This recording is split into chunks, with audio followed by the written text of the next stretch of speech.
வணக்கம். இந்த வீடியோவில் marketing of positivity through Tamil serials a food for thought அப்படிங்கிறத பற்றி தான் நம்ம பார்க்க போகிறோம். இதில் பவர் பாயிண்ட் ப்ரெசன்டேஷன் இங்கிலீஷில் இருந்தால் கூட அந்த ஐடியாவை தான் தமிழில் கொஞ்சம் டீட்டெயில்டாகவே பார்க்கலாம். உதாரணத்துக்கு negative reinforcement of firmly held social values. இதுக்கு முன்னாடியே பல ஆயிரக்கணக்கான வருடங்களாக மக்களுடைய ஆழ் மனதில் பதிந்து இருக்கக்கூடிய சில எண்ணங்கள். உதாரணத்துக்கு நிறையா பெண்கள், ஆமாம் புருஷன் அடிக்கிறது சகஜம்தான், புருஷனோட அட்ஜஸ்ட் பண்ணிட்டு தான் போகணும், எந்த பொருள் குறிப்பாக கொஞ்சம் ஏழப்பட்ட பெண்களாக இருந்தால் அவங்க குடிச்சிட்டு அடிப்போம், அதையும் பரவாயில்லன்னு சகித்து கொண்டு போக வேண்டும் என்று அவங்க வீட்டிலே சொல்லுவாங்க, எல்லாரும் சொல்லுவாங்க. இப்படியே தான் நடக்கும் எல்லா குடும்பத்துலேயும். இப்போது நடந்து கொண்டிருக்கின்றது. இதே தான் அந்த மாதிரி சீரியல்லையும் காமிக்கிறாங்க. நீங்கள் என்ன தான் கடைசியில் அவங்க கொஞ்சம் கொஞ்சம் வெற்றி பெறுவது போல் காமிச்சா கூட ஒரே ஒரு குறிப்பிட்ட சேனலை மட்டும் நம்ம எடுத்துகிட்டு பேசலாம். இதுக்கு முன்னாடி இல்லை, அது முன்னாடி முடிஞ்சு போச்சு. சுந்தரி 2 கூட வந்தது. அதில் ரொம்ப ரொம்ப மோசமாக காமிச்சாங்க. ஒரு மேல் கேரக்டர் அந்த பெண்ணை மிக மிக கடுமையாக எக்ஸ்ப்ளாய்டேஷன், அதாவது மனிதாபிமானம் சிறிதும் இல்லாமல் அந்த பெண்ணை அலக்கழித்தது காமிச்சாங்க. அப்புறம் எதிர்நீச்சல், அது கேட்கவே வேண்டாம். ஆதி குணசேகரன் கேரக்டர் எல்லாருக்கும் பிடிச்சி போனால் கூட, அவரோட வில்லத்தனம் பிடிச்சி போனால் கூட, அதுலேயும் இதே மாதிரி தான். மதுரைக்கு அந்த பக்கம் உள்ள குடும்பங்கள் பல நூற்றாண்டு காலமாக அவர்கள் ஆழ்மனதில் ஓகே இதெல்லாம் தான் அவங்க வாழ்க்கை அப்படின்னு நினைத்து பரவாயில்ல நம்ம அட்ஜஸ்ட் பண்ணிட்டு தான் போகணும்னு நினைக்கக்கூடிய பெண்கள் வாழும் சமுதாயத்தில் இந்த மாதிரி காமிச்சோன்னா, இந்த கையல்ன்றதும் அதே மாதிரி தான் இருக்குது. எந்த விதமான முன்னேற்றமும் அவர்கள் வாழ்க்கையில் நடப்பது இல்லை. நெகட்டிவ் ரீஇன்ஃபோர்ஸ்மெண்ட் தான் நடக்குது. ஆல்ரெடி பிரெயின் வாஷிங் நடந்துகிட்ருக்கு. அது இன்னும் கொஞ்சம் மோசமாக நடக்கிறது. இப்போது இருக்கிற சமுதாய சூழ்நிலையில் வேலை இல்லாத திண்டாட்டம் ரொம்ப அதிகமாக இருக்கின்றது. இப்போ தான் இன்ஃபோசிஸ் மாதிரி ஒரு அருமையான கம்பெனி, அந்த நாராயணமூர்த்தி அவர்கள் இதுக்கு முன்னாடி ஒரு பெரிய ரோல் மாடலாக இருந்தாங்க. அவங்க ஒய்ஃபும் அதே மாதிரி தான் நிறையா சமூக நீதிலாம் பற்றி பேசுவாங்க. ஆனால் இன்றைக்கி அதே இன்ஃபோசிஸில் 700 பேரை வீட்டுக்கு அனுப்பிச்சிட்டாங்க.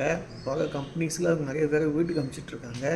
மக்கள்லாம் கொதி நிலையில் தான் இருக்கின்றார்கள்.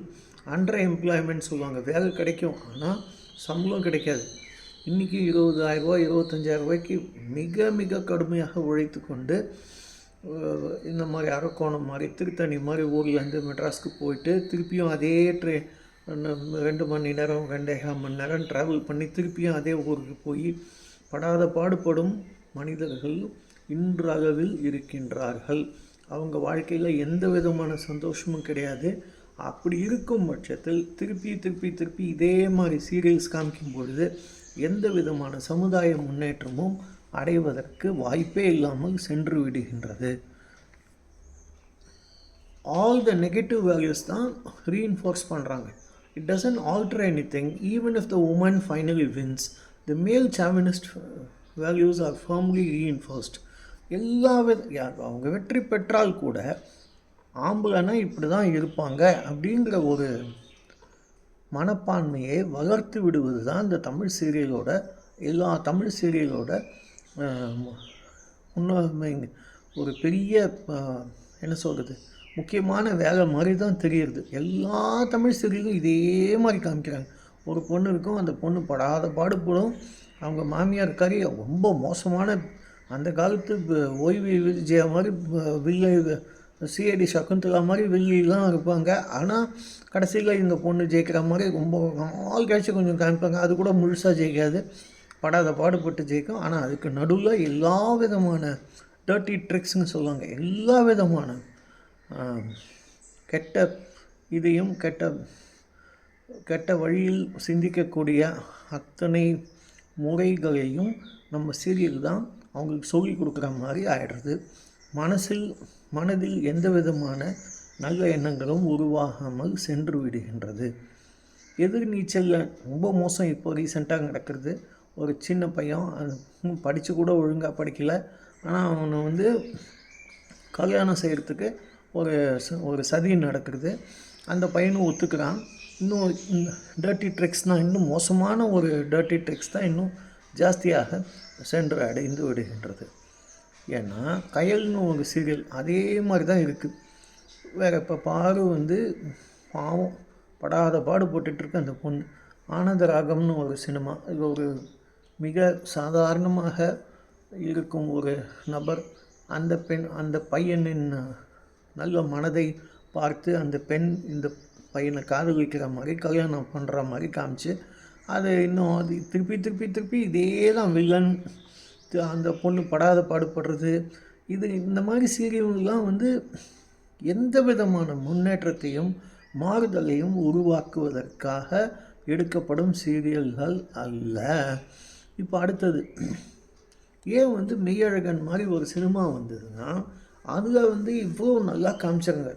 ஒரு சாதாரண பஸ்ஸில் போகிற ஒரு ஹீரோ, ஒரு அரவிந்த் சாமி தான் ஒரு ஹீரோ, அடுத்தது கார்த்திக்.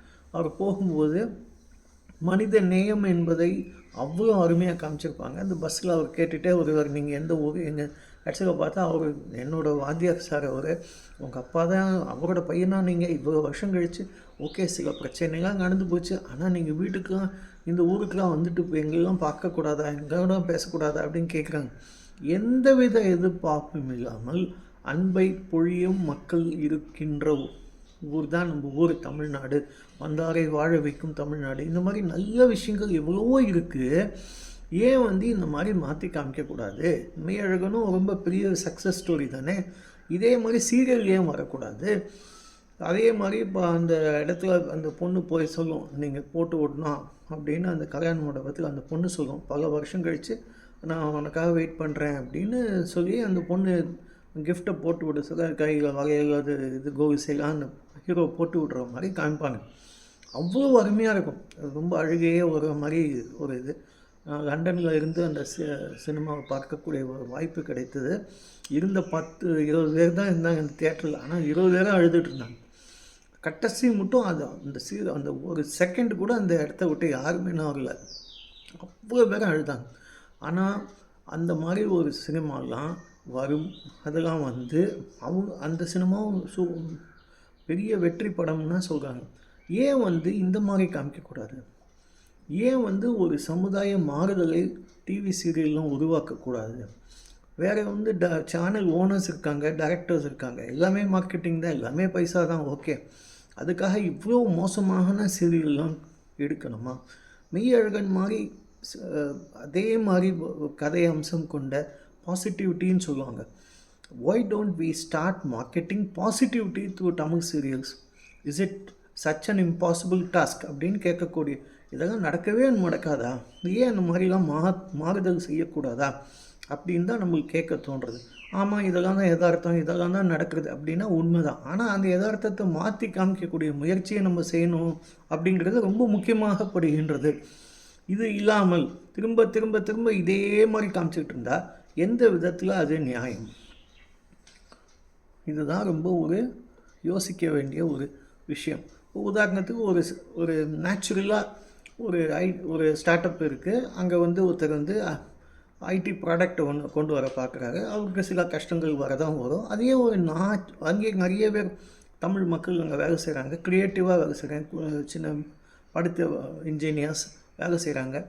ஆண்களும் சரி பெண்களும் சரி, அவங்களுக்குள்ளே நடக்கிற சில பிரச்சனையை சாதாரணமாக காமிக்கக்கூடாதா? அதே மாதிரி ஒரு இன்னோவேட்டிவ் ஏஐ ப்ராடக்டை வரா மாதிரி காமிக்கக்கூடாதா? ஏஐங்கிறது இப்போ எல்லோரும் பேசிக்கிட்டு இருக்கோம். ஆர்டிஃபிஷியல் இன்டெலிஜென்ஸ் இது எல்லா இடத்துக்கும் வந்தாச்சு. இன்ஃபேக்ட் போகிற போக்க பார்த்தா டிவி சீரியல்லையும் வரும். ஆனால் இந்த மாதிரி இதை ஏன் காமிக்கக்கூடாது? சாதாரணமாக நடக்கக்கூடிய விஷயங்களை ஏன் காமிக்கக்கூடாது? எப்போ பாரு எல்லாருமே வில்லன் தானா? மாமியார்னா இந்த மாதிரி கொடுமைப்படுத்தணுங்கிறத காமிச்சு கொடுக்குற மாதிரி எல்லாம் இருக்குது. எந்த விதமான நன்மையும் வருவதாக தெரியவில்லையே. ஏன் இந்த மாதிரிலாம் புது புது கதை அம்சம் கொண்ட ஒரு சீரியல் எடுக்கக்கூடாது?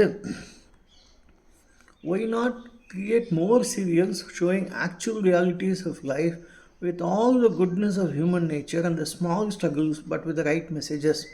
இப்போது சென்னை எடுத்துக்கோங்க, எக்கச்சக்கமான யூடியூப் வீடியோஸ் இப்போ வருது. என்னென்னா, சாதாரண மக்கள் சாதாரணமாக வெறும் 4 ரூபா இட்லி, 3 ரூபா இட்லி, 5 ரூபா இட்லிலாம் அதே குவாலிட்டிங்கெல்லாம் மெயின்டைன் பண்ணுறாங்க.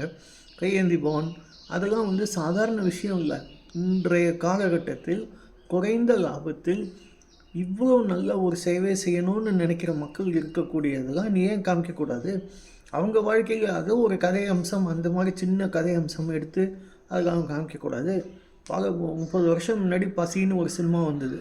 அது நேஷ்னல் அவார்டு வாங்கிட்டு அப்பொழுது அதில் நடித்த ஒரு பெண்மணி தான் இந்த ஷோபா. இறந்து விட்டார். ஆனால் அவர் நடித்த காட்சியெல்லாம் இன்றைக்கி கூட மனசில் அப்படியே பதியும். அந்த மாதிரி வந்து சீரியலையே எடுக்கக்கூடாது. நிறைய விஷயங்கள், நிறைய நல்ல வாழ்க்கையில் எது காமிக்கணுமோ அதை மட்டும் ஏன் காமிக்கக்கூடாது? எது நம்ம மக்களுக்கு சிந்தனை கொஞ்சம் டிஃப்ரெண்ட்டாக திங்க் பண்ணி அவங்க வாழ்க்கையில் இதெல்லாமும் நல்லது தான் இருக்குது அப்படின்னு நினைக்கக்கூடாது. திருப்பி திருப்பி திருப்பி திருப்பி எப்போ பாரு வந்து ஒரு 4-5 ஆம்பளை பசங்க இருப்பாங்க, ஒரு கொடுமைக்கார வில்லனுங்க இருப்பாங்க. அவங்க எல்லாரும் சேர்ந்து அந்த பெண்ணுக்கு கொடுமை செய்வதை மட்டுமே காமிக்கணுமா? வேறு சிந்தனையே இருக்கக்கூடாதா? ஏன் வந்து இந்த மாதிரிலாம் காமிக்கக்கூடாது அப்படிங்கிறது தான். Each one of us can take to the social media prompting a fresh debate as to why a television serial cannot be made like the Meiyazhan movie. Yes, you and I can do it. இதெல்லாம் வந்து நம்ம ஏதோ இந்த video பார்த்துட்டு அப்படியே மறந்து போகிற விஷயம் இல்லை. இப்போ இருக்கிற யூடியூப், இப்போ இருக்கிற இன்ஸ்டாகிராம், இப்போ இருக்கிற பல சோஷியல் மீடியாவில் நம்ம ஏன் இதை பற்றிலாம் பேசக்கூடாது? இந்த மாதிரி டைரக்டர்ஸோ இல்லாட்டா வந்து சன் டிவி மாதிரி ஒரு பெரிய மாபெரும் நிறுவனம் மாற்றி யோசிக்கக்கூடாது என்பதை நாம் பேசுவதற்கு இதுதான் பெஸ்ட் டைம். ஏன்னா சமுதாயத்தில் நிறைய மாறுதல் நடப்பதற்கு வாய்ப்பே இல்லாமல் போய்விட்டது. மிடில் கிளாஸ் அப்படிங்கிறதே இல்லாமல் போய்விடும் போல் இருக்குது. ஏன்னா எல்லோரும் 25,000 30,000 வாங்கினா கூட ஒரு சாதாரண 1000 ரூபா கூட சேமிக்க முடியாதுங்கிற ஒரு நிலைமை இப்போ வந்தாச்சு. அதனால இன்கம் டேக்ஸ் ஆக்டில் கொஞ்சம் மாறுதல் தான் பண்ணியிருக்காங்க. அதனால் எந்த விதமான நன்மையும் இல்லை. ஏன்னா 2 பேர் சம்பாதிக்கணும், மினிமம் 75,000 ரூபா 80,000 ரூபா இருந்தால் தான் ஓரளவுக்காவது வாழ முடியும். சின்ன ஊரில் கூட ஓரளவுக்காவது வாழ முடியும் அப்படிங்கிற மாதிரி நிலைமையெல்லாம் வந்து விட்டது. இன்னும் புதுசாக அவங்களுக்கு யங்ஸ்டர்ஸ்க்கு நிறைய வழிகாட்ட வேண்டிய தருணம் இருக்கின்றது. அவங்களுக்கு நல்ல ட்ரைனிங் கொடுக்கணும். உதாரணத்துக்கு சுற்றி பார்க்குறோம், உங்களுக்கு டிஜிட்டல் மார்க்கெட்டிங் படித்தவங்க ஜாஸ்தி இல்லை. அப்படியே இருந்தாலும் அவங்களுக்கு வந்து நிறைய ஆஸ்பெக்ட்ஸ் தெரிய மாட்டேங்கிறது. இப்போது சின்ன ஊர்லாம் இந்த மாதிரி டிஜிட்டல் மார்க்கெட்டிங்லாம் எக்கச்சக்கமான ஸ்கோப் வந்தாச்சு. இனிமேல் ஆர்டிஃபிஷியல் இன்டெலிஜென்ஸ் படித்து விட்டு அதன் மூலமாக இந்த ஆப்லாம் நிறையா வந்தாச்சு. பல நன்மைகளை ஏன் செய்யக்கூடாது? ஸ்கூலில் கூட செய்யலாம், காலேஜில் செய்யலாம், அவங்களுக்கு ட்ரைனிங் கொடுக்கலாம், இதை பற்றிலாம் சிந்திக்கலாம். நிறைய இந்த மாதிரி சீரியல்லாம் கொஞ்சம் கொஞ்சமாக புதுசாக காமிக்கலாம். இதில் என்ன அப்படிங்கிறது சீரியலே காமிக்கலாமே. இப்போ இதெல்லாம் என்ன, ஒரு ஏஐங்கிறது ஆர்டிஃபிஷியல் இன்டெலிஜென்ஸ், அதுக்கு உண்டான ஆப், இந்த கேன்வான்னு ஒரு ஆப் கூட வந்துருக்கு. இதை எப்படி இது பண்ணுறது அப்படின்னு ஒரு கேரக்டர் எடுத்து எக்ஸ்பிளைன் பண்ணி காமிக்கிற மாதிரி கூட செய்யலாமே. Educative and also reinforce positive values அப்படி தானே இருக்கணும். You are only reinforcing negative values. இதெல்லாம் வந்து நம்ம ஏன் சிந்தனை செய்து பல லட்சக்கணக்கான மக்கள் ஃப்ரெஷ் டிபேட் இதை வந்து நம்ம எல்லாரும் திரும்ப திரும்ப பேசுவதால் சில மாறுதல் வருவதற்கு வாய்ப்பு இருக்கின்றது. ஆஃப்டர் ஆல் மெய்யழகன் ஒரு சினிமா வந்து எப்படி எடுத்து அது இவ்வளோ பெரிய சக்ஸஸ் ஆக்கினாங்க? ஏன்னா அதுக்கு பாசிட்டிவிட்டி மட்டுமே தான் காமிச்சாங்க, நெகட்டிவ் இது எதுவுமே காமிக்கல. உதாரணத்துக்கு இந்த கோவில் போவார் அரவிந்த் சாமி, அந்த இடத்துல அந்த பொண்ணு சொல்லும், நீங்கள் பூ வாங்காட்ட கூட பரவாயில்ல, ஆனால் கோவிலை பார்க்காத போகாதீங்க. அந்த பொண்ணு கேட்கும், நீங்கள் டீ குடிக்கலையா, டீ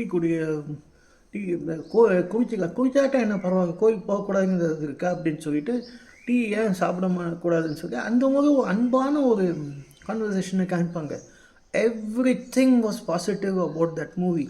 தே சிம்பிளி மார்க்கெட்டட் பாசிட்டிவிட்டின்னு என்ன அர்த்தம்? அவங்க வந்து மார்க்கெட்டிங் பண்ணதில் வெறும்னா பாசிட்டிவ் இது மட்டும்தான் காமிச்சாங்க. ஏன் அந்த மாதிரி சீரியல்லாம் காமிக்கக்கூடாது? இன்னும் கொஞ்சம் கூட புதிய சிந்தனை இல்லாமல் பழைய மாதிரி அடிதடி எப்போ பாரு வெள்ளம் வெள்ளி இதே காமிச்சிட்டு இருந்தால் சமுதாயம் எப்படி மாறும்? இருக்கக்கூடிய கொஞ்சம் டயத்தில் ஏதாவது சிந்தனை செய்யக்கூடிய ஒரு சீரியலை ஏன் காமிக்கக்கூடாது? திரும்ப திரும்ப திரும்ப பழையதே தான் காமிக்கணுமா? ஆதி குணசேகரன் மாதிரி மக்கள் தான் இருப்பாங்க அப்படிங்கிறத திருப்பி திருப்பி காமிக்கணுமா? இப்போ ரீசெண்டாக அந்த எதிர்நீச்சல் 2ல் டெய்லி ஒரு பெண் அடி வாங்குகிறார். திருப்பி திருப்பி அடி வாங்குறது தான் இந்த பெரிய சாதனையாக? ஆம்பளை கையில் அடி வாங்குறது தான் கொடுமை, அவ்வளோ கொடுமை பண்ணுறது தான் காமிக்கணுமா? அதை பார்க்குற குட்டி பசங்க இல்லாட்டா பெண்கள் என்ன நினைப்பாங்க? இதுலேருந்து வெளியில் வரத்துக்கு என்ன வழிங்கிறது கூட சிந்திக்கக்கூடிய ஒரு நிலைமை இல்லாமல் போய்விடும் அப்படிங்கிறது தான் உண்மை. தயவு செஞ்சு இனிமேலாவது இதை பற்றி எல்லோரும் சிந்திக்க வேண்டும். இந்த வீடியோ உங்களுக்காக கொஞ்சமாவது புரிஞ்சிருக்கும், ஆர் என்ன பாயிண்ட் சொல்ல வரேங்கிறது உங்களுக்கு புரிஞ்சிருக்கும்னு நினைக்கிறேன். தயவுசெய்து இதை எல்லோரோட ஷேர் பண்ணுங்கள், இதை லைக் பண்ணுங்கள், நம்ம சேனலுக்கு சப்ஸ்கிரைப் பண்ணி ஆதரவு கொடுங்க. மிக்க நன்றி. தேங்க்யூ.